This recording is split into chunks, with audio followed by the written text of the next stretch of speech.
this is our video. Today we're gonna make the color changing one. So the first step is to practice brown. You need a black or you can accents or you can do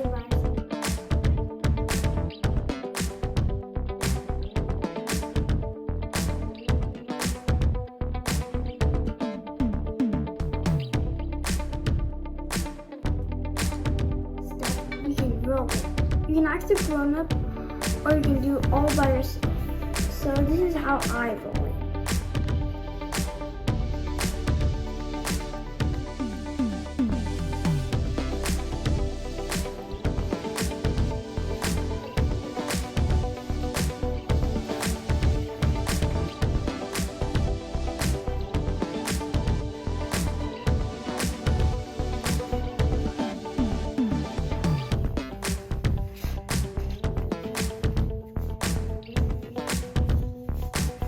Next step